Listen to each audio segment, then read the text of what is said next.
Eh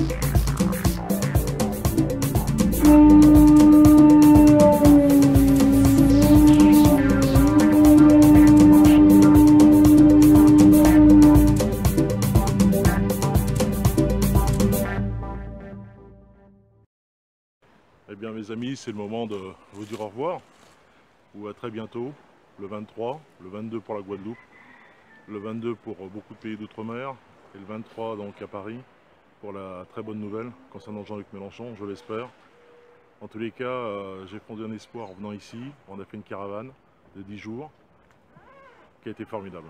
Formidable parce que d'un point de l'île à l'autre, on a rencontré des gens formidables, des élus qui sont venus nous voir, nous expliquer qu'ils n'avaient pas les moyens de leur politique, qu'ils en avaient ras-le-bol de voir cette pauvreté et cette colère s'exprimer autour d'eux sans pouvoir réellement agir.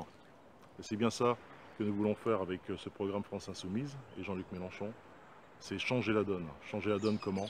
Comment redonner de l'espoir à un peuple? Comment redonner le pouvoir à un peuple? Eh bien en changeant la façon de faire de la politique. On va déjà se séparer de cette politique de l'offre, celle qui a conduit à des politiques d'austérité depuis 10 ans maintenant, et qui a conduit aujourd'hui à ces millions de pauvres qu'il y a, et qui a contribué également à faire que la France est le pays qui compte le plus de millionnaires. Et ces millionnaires, ils se cachent bien d'être aussi généreux qu'ils le voudraient et d'investir, ce qui fait que ce soit en Guyane, que ce soit en Guadeloupe, que ce soit en Martinique, mais aussi en métropole, que ce soit en Picardie, que ce soit en Corrèze, que ce soit en Île-de-France, eh bien c'est la même chose. On n'investit pas dans les hôpitaux, on n'investit pas dans l'éducation.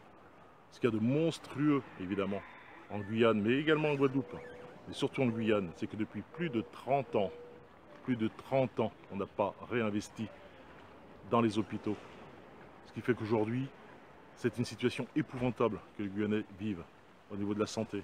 30 ans qu'on n'a pas investi dans l'éducation, ce qui fait qu'il y a des salles surchargées d'élèves, 28 élèves, sans clim, dans une salle.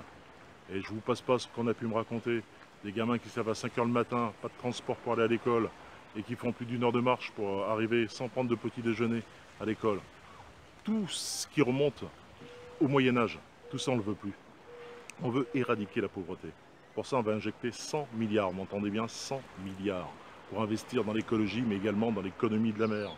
Et quand on parle de l'économie de la mer, quand on parle de l'écologie, je crois que autant la Guyane, que la Guadeloupe, que la Martinique, que la Réunion, Mayotte sont concernés. Quand on parle d'une agriculture paysanne et qu'on veut créer 300 000 emplois, je crois que ces îles ont leur part à prendre. Voilà. Et ils ne demandent pas, ils ne tendent pas la main pour faire de la mendicité, ils savent faire.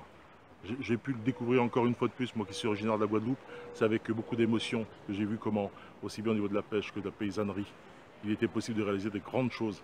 On n'a pas besoin de se prendre la tête.